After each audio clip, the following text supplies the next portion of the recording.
नाज़रीन अस्सलाम वालेकुम। सियासत टीवी के खुसूसी प्रोग्राम आमिर अली खान के साथ फ़िक्र नज़र में आपका खैर मकदम है। नाज़रीन, जैसा कि आप जानते हैं, हम हर हफ्ते इस प्रोग्राम के ज़रिए न्यूज़ एडिटर सियासत आमिर अली खान साहब से मुख्तलिफ उमूर पर बातचीत करते हैं, ख़ास तौर पर मिली मसाइल पर, कौमी मसाइल पर और आलमी मसाइल पर। लेकिन ज़्यादातर बातचीत जो होती है वो मिली मसाइल पर होती है और मिल्लत को जो दरपेश मसाइल हैं उन पर बात की जाती है और उसके हल की जानिब तवज्जो दिलाई जाती है मिल्लत को और आवाम को, और कौमी एकजहती फ़िरका वाराना हम आहंगी को भी इस प्रोग्राम के ज़रिए फ़रोग़ देने की कोशिश की जाती है। बहरहाल नाज़रीन, आप ये भी जानते हैं कि हमारी ये रिवायत रही है कि हम अपने इस प्रोग्राम का आगाज़ शायर मशरिक़ अल्लामा इक़बाल के इस शेर से करते हैं। आज़ादी अफ़कार से है उनकी तबाही, आज़ादी अफ़कार से है उनकी तबाही, रखते नहीं जो फ़िक्र तदब्बुर का सलीक़ा। तो बहरहाल जहाँ तक सलीक़े की बात है, ऐसा लगता है कि हमारे पॉलिटिशियन, हमारे सियासतदानों को और ख़ास तौर पर हुक्मरान जमातों को ऐसा लगता है कि सलीक़ा नहीं है और सलीक़े से वो दूर होते जा रही हैं, सियासी इक़दार से दूर होते जा रही हैं। बहरहाल मेरी मुराद ये है कि महाराष्ट्र में जो कुछ भी हुआ है वो तो एक अलग बात है, लेकिन आज अगर जो दहशतगर्द है उसे अगर कोई मुहिब्बे वतन कहता है तो अल्लाह ही हाफिज़ है हमारे मुल्क का। बहरहाल आपका खैर मकदम है। मैं जैसा कह रहा था कि दहशतगर्द को अगर कोई मुहिब्बे वतन कहता है तो ये बहुत बुरी बात है। तो हम बात कर रहे थे साध्वी प्रज्ञा सिंह ठाकुर की। ये बदनाम ज़माना औरत है जो मुख्तलिफ बयानात के ज़रिए इश्तियाल पैदा करने की कोशिश करती है। तो आप क्या कहते हैं कि उसने पार्लियामेंट में भी गोडसे की तायद की है, तो आप क्या कहते हैं इस बारे में? देखिए, जो जो औरत शुरू से बदनाम ज़माना है जी जी और गाय गोबर भैंस जी जी और इसी किस्म की जो बात करने वाली औरत जी है, जी अब पार्लियामेंट में किस्मत उनको साथ दी थी। 3,60,000 वोटों से दिग्विजय सिंह के ऊपर उन्होंने कामयाबी हासिल करके पार्लियामेंट में अपनी रसाई बनाई। जी जी अब वहाँ पहुँच के ये पहली बार नहीं है। जी अगर जी आप देखेंगे तो कुछ दिन पहले भी साध्वी ये प्रज्ञा सिंह ठाकुर ने यही बात कही थी कि गोडसे हिंदुस्तान का हीरो है जी जी और गांधी जी को उन्होंने शदीद तनकीद का निशाना बनाया था। उस वक्त पर वजीर आजम नरेंद्र मोदी ने कहा था जी जी कि मैं इन्हें कभी माफ़ नहीं करूंगा। जी तो माफ़ नहीं करने का सिला ये हुआ कि डिफेंस पैनल में उनको फिर शामिल कर लिया गया, जी जिसकी 21 रुकनी पैनल में राजनाथ सिंह उसके सदर हैं जी जी डिफेंस पैनल के। उनकी सदारत में फिर उनसे शामिल कर लिया गया। अब फिर आप देखिए पार्लियामेंट में किस चीज़ पे बात हो रही है। जी जी स्पेशल प्रोटेक्शन ग्रुप वजीर आजम और साबिक वजीर आजम के अरकान ख़ानदान पे रहना 5 साल तक रहना चाहिए, उसमें तरमीम की बात हो रही है। जी जी तो उसमें ए राजा तमिलनाडु से जिसका ताल्लुक है, जी। उन्होंने सवाल किया या वो अपने बहस के दौरान ये बात कहे कि गोडसे ने भी 30 साल इंतज़ार करने के बाद ही जी जी गांधी जी का कत्ल किया था। जी जी तो उस पर आप चिराग पा हो जाती हैं और फौरन उठ के ये कहते हैं कि देश के पेट्रियट को या आप जो मुहिब वतन के ताल्लुक से ऐसा इस किस्म का लहजा इस्तेमाल करना, इस पे मेरे शदीद एतराज़ है। जी जी खैर आज बीजेपी फिर इस बात पे आ गई है कि बीजेपी ये कहती है कि हमारे ख्यालात और प्रज्ञा के ख्यालात में अलग यकसानियत नहीं है इसमें जी कोई जी भी। मगर बात तो यह है कि आप कर रहे हैं क्या।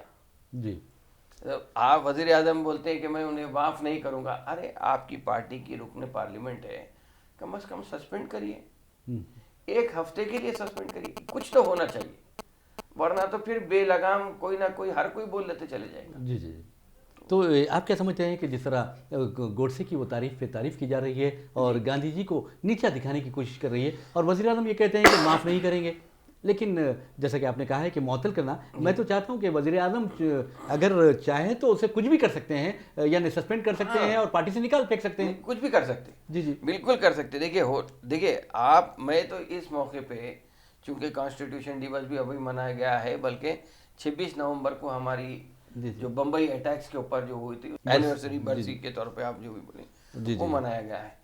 तो उसमें भी मैं हेमंत करकरे को, अभी भी हेमंत करकरे की बेटी का भी एक स्टेटमेंट आया जी था हाँ, अभी। सही कहा है बिल्कुल। तो हेमंत करकरे की शरीक हयात का भी इंतकाल हो गया है। जी हाँ जी हाँ तो मैं समझता हूँ कि मगर हेमंत करकरे को मैं सलाम करना चाहूँगा, बल्कि ये है कि पूरे हिंदुस्तानी उनको सलाम करना चाहेंगे, लेकिन इस चीज़ का दहशतगर्दी का और भगवा रंग से ताल्लुक होने का जो एतराफ़ हुआ था, जी जी वो हेमंत करकरे की शख्सी दिलचस्पी थी, जो उन्होंने ये प्रज्ञा सिंह की स्कूटर को वहाँ बरामद किया था, जी जिसमें हाँ बम रख के मालेगांव धमाकों में इनके मुलविस होने का पूरा सबूत मिला था। जी हाँ, जी हाँ। तो इन सब हालात को अगर आप देखते हैं तो मैं समझता हूँ कि आपको जब ये मालूम है कि एक ये कैरेक्टर ही ऐसा है, जी जी जी, बहुत तो अच्छी अगर बात है। हिंदी फिल्मों में अगर आप जाएंगे, जी। देखिए यहाँ पे मैं एक स्कूल का एक छोटा जिक्र कर दूंगा कि जी, जी। स्कूल में टीचर ने बच्चे से पूछा कि प्रीस्ट में, लॉयर में और पॉलिटिशियन में क्या फर्क है। जी जी जी, बहुत अच्छी तो बात। बच्चे ने जवाब दिया कि प्रीस्ट झूठ नहीं बोल सकता हाँ, बहुत अच्छा। और लॉयर सच नहीं बोल सकता ओहो, और पॉलिटिशियन को सच और झूठ का फर्क ही नहीं मालूम। बहुत खूब, बच्चे ने तो बता दिया। आप ये बच्चे ने जवाब दिया था। तो आप ये सोच लीजिए कि पॉलिटिशियन का क्या मेयार है और कैसा है पॉलिटिशियन। जी जी हिंदुस्तान में मैं समझता हूँ कि तालीम याफ्ता पॉलिटिशियंस और समझदार पॉलिटिशियंस अभी एक 5 साल 10 साल और लगेंगे जी। इस किस्म के पॉलिटिशियन को हटा के तालीम याफ्ता लोगों को आगे आने के लिए। क्या आपको ऐसा नहीं लगता है प्रज्ञा सिंह ठाकुर को जानबूझकर इस तरह के बयान देने के लिए तैयार किया गया है, एक मनसूबाबंद साजिश के तहत कि मैं मारता रहा हूँ, तुम रोते जाओ, इस तरह की तो कुछ साजिश नहीं है? देखिए, बाबरी मस्जिद का फैसला होने के बाद जी जी फिल वक्त अगर आप देखेंगे तो मैं समझता हूँ कि फिल वक्त बीजेपी के पास कोई और ऐसा मौजू नहीं है जी जी जिसको वो बेस बना के, जैसा 2 से 302 को पहुंच गया, जी जी, बहुत अब अच्छा। और कोई मौजू उनके पास नहीं है।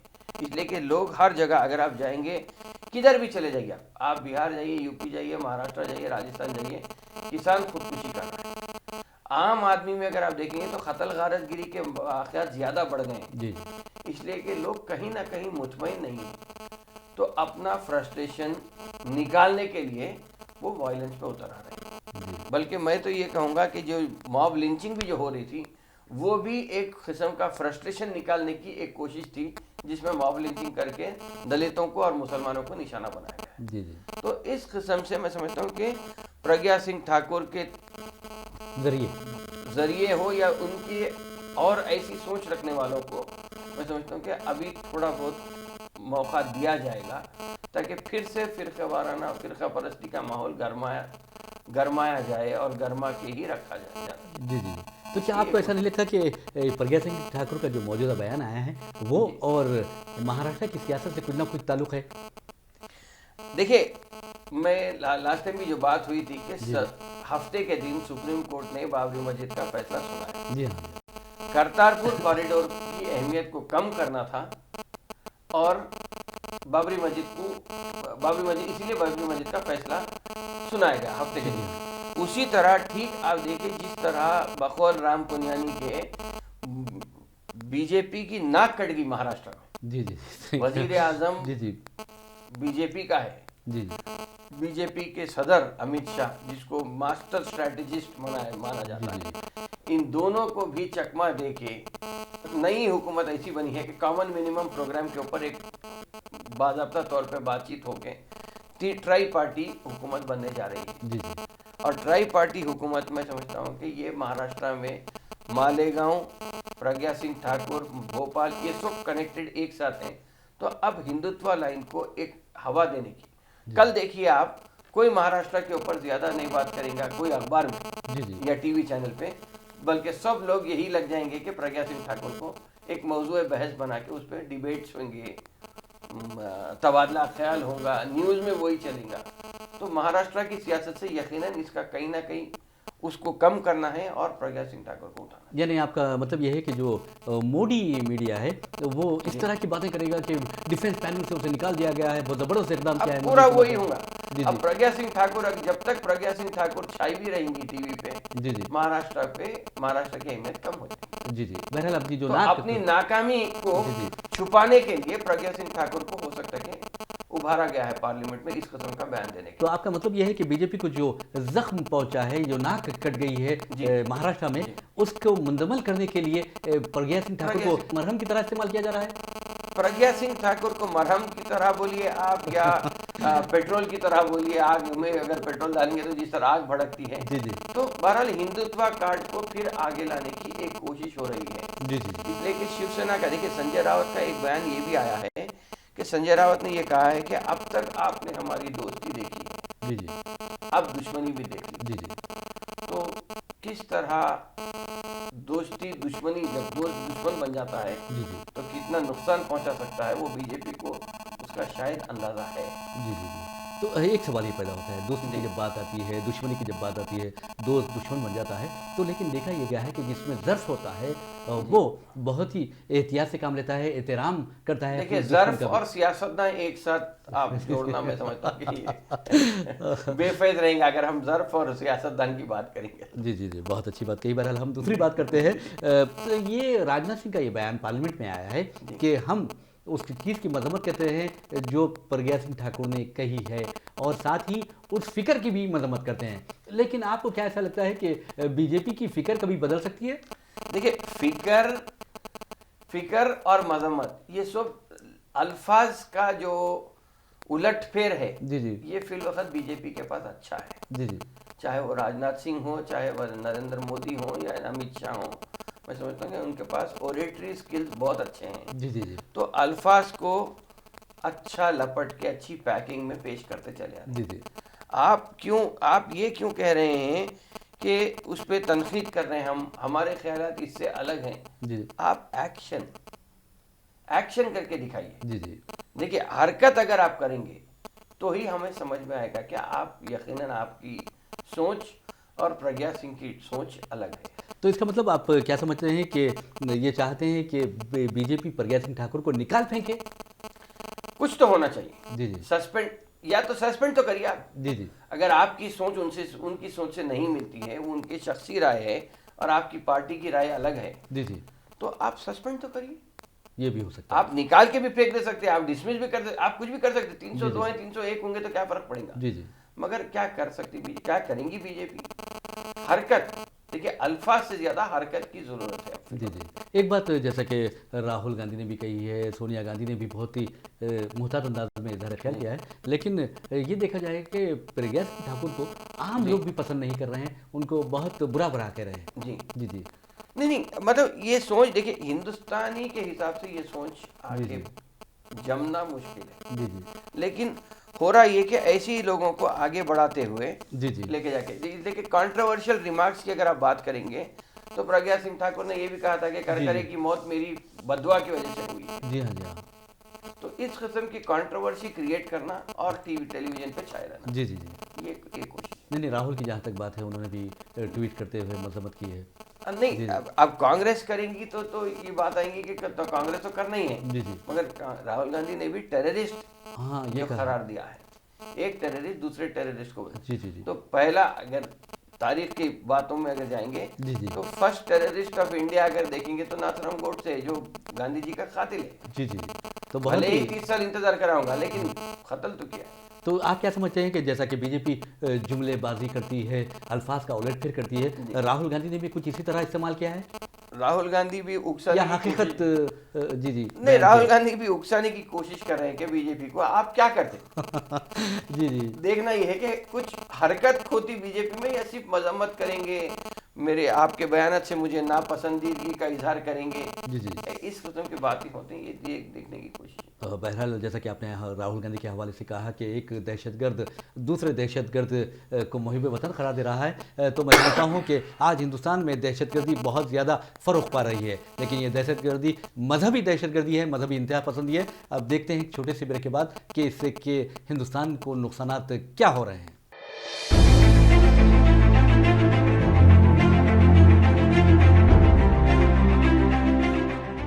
नाजरीन, सियासत टीवी की ताज़ा तरीन ख़बरें, मुशायरे, मजहबी प्रोग्राम्स और दीगर तफरीही प्रोग्राम्स देखने के लिए आप हमारा मोबाइल ऐप प्ले स्टोर से डाउनलोड कर सकते हैं। इसके अलावा यूट्यूब और फेसबुक पर आप सियासत टीवी का रास्त टेलीकास्ट भी देख सकते हैं। यूट्यूब पर सियासत टीवी सब्सक्राइब करें और बेल आइकॉन पर क्लिक करें ताकि नए वीडियोस आप तक फौरी तौर पर पहुंच सकें।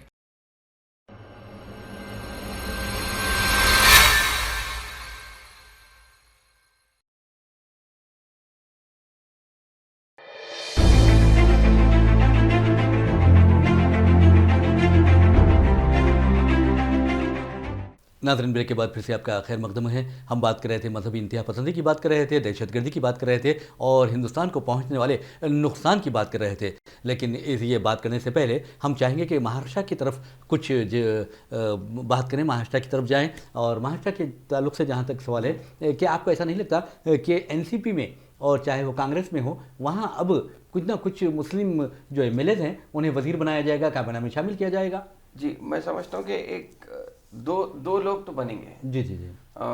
एनसी कांग्रेस में तो गालिबन मैं समझता हूँ कि कोई मुस्लिम जी उम्मीदवार नहीं है। जी जी। लेकिन एनसीपी में शायद नवाब मलिक का नाम आ रहा है। जी जी। और हसन मुशरिफ जी जी जी का नाम आ रहा है। जी जी।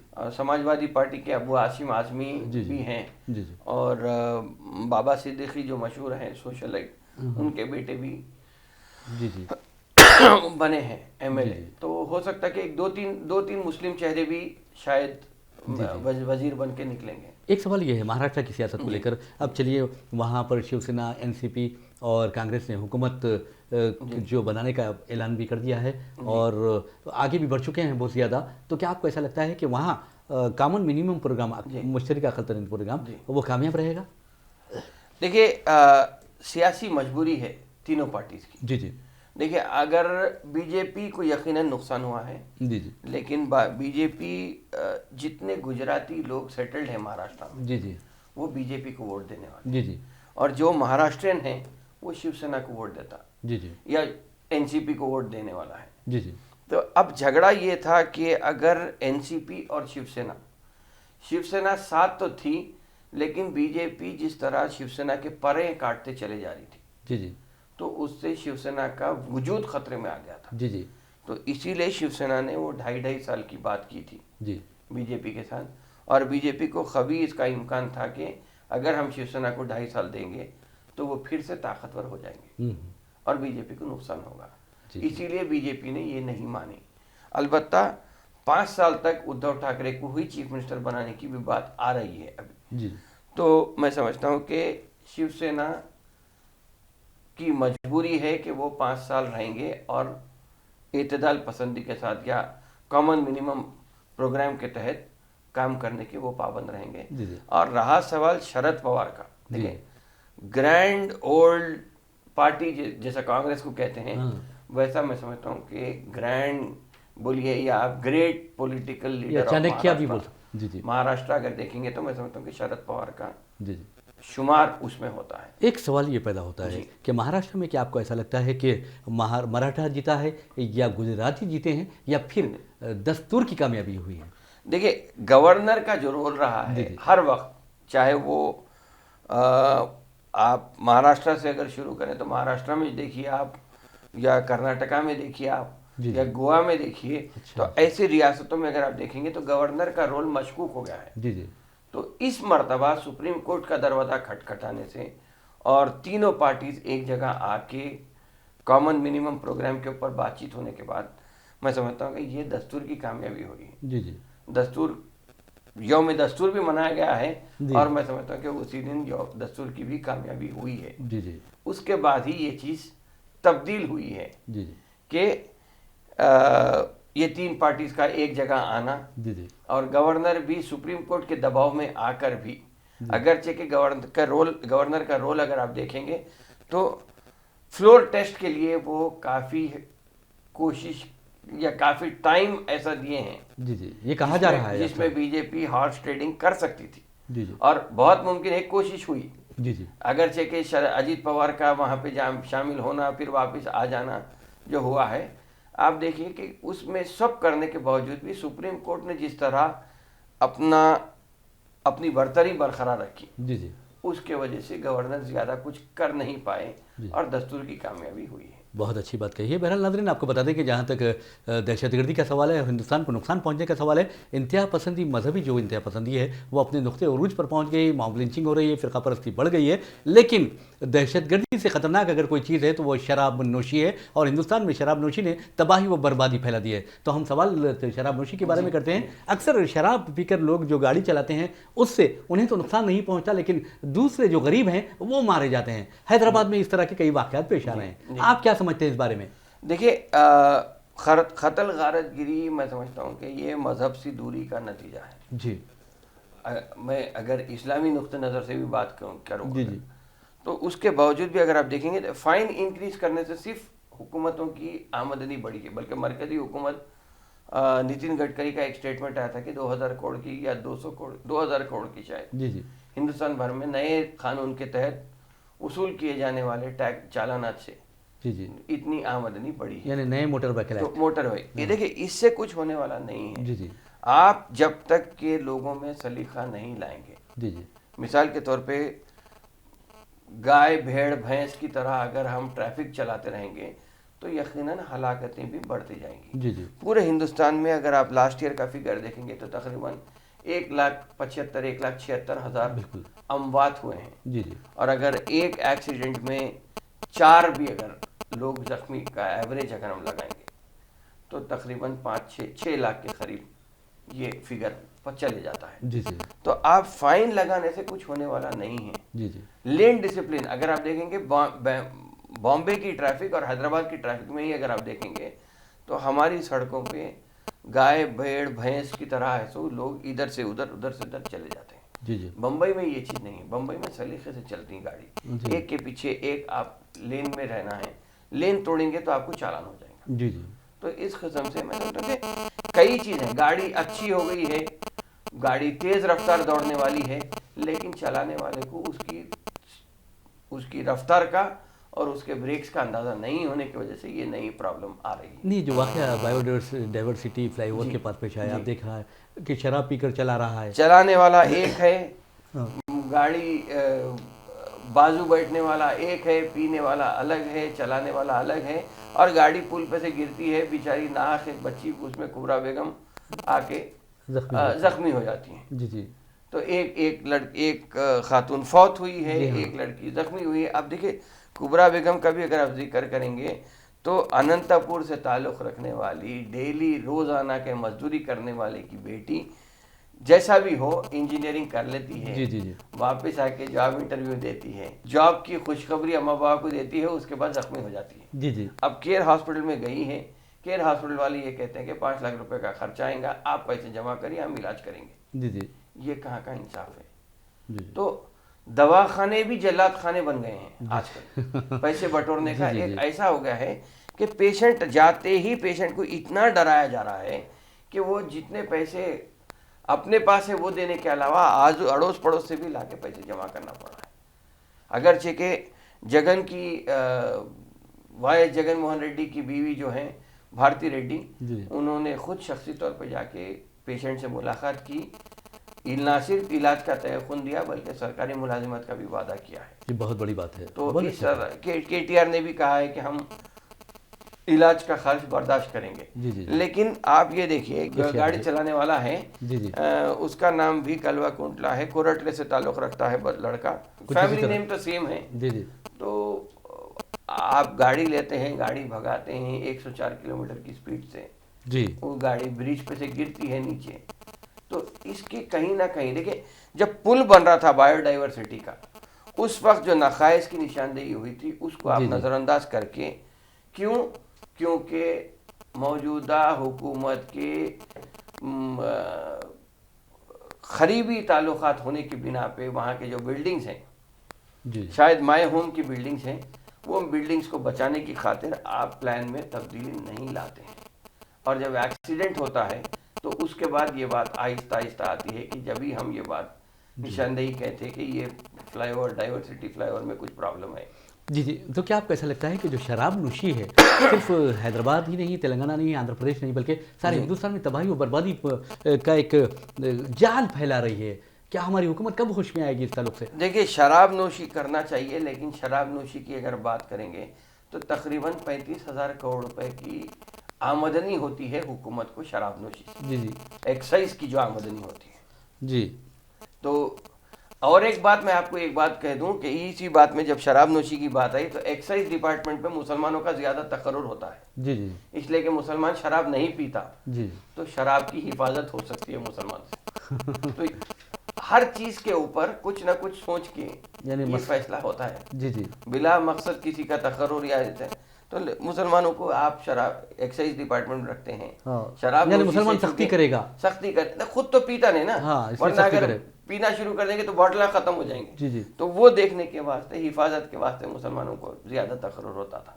जी जी और रहा सवाल जो आमदनी आ रही है, वो आमदनी से कोई दूर जाना नहीं चाहता। नहीं, लेकिन हिंदुस्तान में जो बीमारियां पैदा हो रही हैं। लेकिन अगर आप इस्लामी नुक्ता नज़र से देखेंगे, उमुल खबाइस कहा गया है। जी जी जी जी। बिहार में हुई है, आंध्र प्रदेश में भी बात आ रही है कि शराब नोशी लाएंगे, तेलंगाना यानी में नशाबंदी करेंगे। तेलंगाना में आप देखिए कि हर किस्म से खिलाफ वर्जी हो रही है। जी जी जी मजहबी मुकामात के आजू बाजू शराब की दुकान नहीं रहना चाहिए, लेकिन लकड़ी का पुल पे अगर आप जाएंगे तो एक सियासतदान की शराब की दुकान है, जिसके बिल्कुल ऑपोजिट में मस्जिद है। जी जी जी और उसी के करीब में अगर आप जाएंगे तो आधे किलोमीटर 1 किलोमीटर पे कई स्कूल्स भी हैं। जी जी जी लेकिन हो रहा है, कौन रोकने वाले हैं? जी जी। कोई रोकने वाला नहीं। लेकिन जो हादसात हो रहे हैं, मरने वाले तो मैं समझता हूँ कि उनके खानदान पर क्या असर देखिए, होगा? जिंदगी का तो कोई भरोसा नहीं है। जी। अगर आप देखेंगे तो जिंदगी का कोई भरोसा नहीं है। आप सुबह अगर घर से निकलते हैं तो शाम तक वापस आने का, तो जिंदगी कभी भी खत्म हो सकती है। लेकिन हादसे में खत्म होना, जो आप ये सोचिए कि आपके घर में बच्चे, बीवी बच्चे इंतजार कर रहे हैं, जी जी और अगर आदमी हादसे में हलाक हो जाता है, तो मैं समझता हूँ कि ये इससे बड़ी सदमे की बात खानदान के लिए पूरे जी जी। कोई दूसरी नहीं हो सकती। तो क्या आप नहीं समझते कि माँ बाप भी इसके लिए जिम्मेदार हैं, चाहे वो बच्चे हों या बड़े जवान बच्चे हों? तो वो गाड़ी चलाते हैं, माँ बाप रोकते ही नहीं उन्हें। देखिए, माँ बाप का मामला ऐसा है कि पहले भी माँ बाप थे, अभी भी माँ बाप हैं और माँ बाप रहेंगे। जी जी लेकिन हद से ज़्यादा पॉजिटिवनेस बढ़ गया है अभी फिल वक्त। अगर आप देखेंगे तो हम उस्ताद की छड़ी के मार खाए हैं। जी जी उस्ताद हमें चौक फेंक के मारते थे जी, स्कूल जी, में। जी। लेकिन आज बच्चे को मारने भी, अगर डांटा भी जाता है तो दूसरे दिन अम्मा बाबा जाके कंप्लेंट कर देते हैं। जी जी तो इस किस्म के अमेरिका के कानून को यहाँ पे लाके लागू करना, मैं समझता हूँ कि ये बहुत बड़ी बेवकूफ़ी हो रही है, जी जी। जिसे रोकना चाहिए। बहरहाल नाज़रीन, आपको बता दें ये तो रही हादसात की बात और शराब नोशी के नुकसानात की बात रही है। लेकिन हम चाहेंगे कि जिस तरह हमारी रिवायत रही है कि प्रोग्राम के अख्ताम पर हम एक मैसेज लेते हैं आमिर अली खान साहब से, तो हम चाहेंगे कि आज वो क्या मैसेज देना चाहते हैं। देखिए, मैसेज तो ये है कि हर हाल में सब्र का दामन थामे रखना चाहिए और शुक्र अदा करना चाहिए। जैसा अभी ज़िंदगी की बात हो रही थी कि ज़िंदगी और मौत में अगर आप देखेंगे तो ज़िंदगी कभी ना कभी आपका साथ छोड़ के जाने वाली है। जी जी। मौत ऐसी है जो आपके साथ ही रहने वाली है, आपको सब बल्कि साथ लेके जाने वाली है। तो मैं समझता हूँ कि सब्र और शुक्र के साथ अगर देखेंगे तो अल्लाह ताला ये करता है कि समंदर में भी अगर आप जाके देखेंगे तो वेल मछली को रोज़ाना 36,000 किलो खुराक देने वाला अल्लाह है। तो हर हाल में अल्लाह का शुक्र अदा करना चाहिए। आज ज़िंदगी हो, शराब की लानत से भी अगर आप बचते हैं तो वो भी अल्लाह ताला का बताया हुआ रास्ता है कि आप शराब से दूर रहिए। और इसी तरह शुक्र की अगर हम बात करते हैं तो आप ये देखिए कि अगर आप दवाखाने को जाके ऑक्सीजन भी लगाते हैं तो उसका बिल आपको 200 से 1000 रुपये पड़ जाता है। लेकिन अल्लाह ताला फ्री ऑक्सीजन आपको इतनी एटमॉस्फेयर में दिया है कि आप सिर्फ बिला परेशानी के सांस लेते जा रहे हैं और आपकी ज़िंदगी चलते जा रही है। तो इसी तरह मैं समझता हूँ कि सब्र और शुक्र की जो बात है, आप जब मौका मिला सुबहान अल्लाह, अल्हम्दुलिल्लाह, अल्लाहु अकबर अगर आप कहेंगे तो आपके 10 गुनाहें माफ़ होंगी, 10 नेकियां इजाफ़ा होंगे और 10 दर्जात बुलंद होंगे। तो मैं समझता हूँ कि आज सबसे बड़ी बात यह है कि हम सिर्फ शुक्र करना शुरू कर दें अल्लाह ताला का, हर एतबार से, हर कदम पे, चाहे आप पैसे वाले भी क्यों ना हो। इसलिए कि एक वाक़या अभी हाल में सुना मैं कि जब मूसा अलैहिस्सलाम कोहे तूर की तरफ जा रहे थे तो एक पैसे वाला आदमी उन्हें रोक के कहता है कि या मूसा, जब आप जा रहे हैं तो अल्लाह ताला से कहना कि मैं हर चीज़ अल्लाह ताला ने मुझे दी है, मैं अल्लाह ताला का शुक्रगुजार हूँ कि अल्लाह ने मुझे हर चीज़ दी है, हर बलाओं से, हर नेमतों से मुझे आरास्ता किया है। तो उस आगे बढ़ते हैं तो एक गरीब आदमी मिलता है तो वो कहता है कि अल्लाह मूसा, जब आप अल्लाह ताला से बात करने जाएंगे तो अल्लाह ताला से ये कहिए कि मेरा हाल भी बता देना कि मैं बहुत परेशानी में हूँ। तो अब मूसा अलैहिस्सलाम वापस आके कहते हैं कि अल्लाह ताला ने कहा है कि आप शुक्र करना बंद कर दो, मैं आपको नेमतों से परी कर दूंगा। तो वो आदमी कहता है कि मेरे पास है ही है क्या कि सिवाय शुक्र करना कि मेरे पास कोई दूसरी चीज़ नहीं है। और जब फ़कीर के पास जाते हैं तो फ़कीर कहता है कि मैं किस बात का शुक्र अदा करूं, मेरी ज़िंदगी तो इतनी परेशानियों में है। जी जी। तो हो सकता है कि वो शुक्र अदा नहीं करता, इसीलिए वो परेशानी में है। और ये आदमी कहता है कि मैं सिर्फ शुक्र अदा करता हूँ, इसीलिए अल्लाह ताला मुझे नेमतें देता है।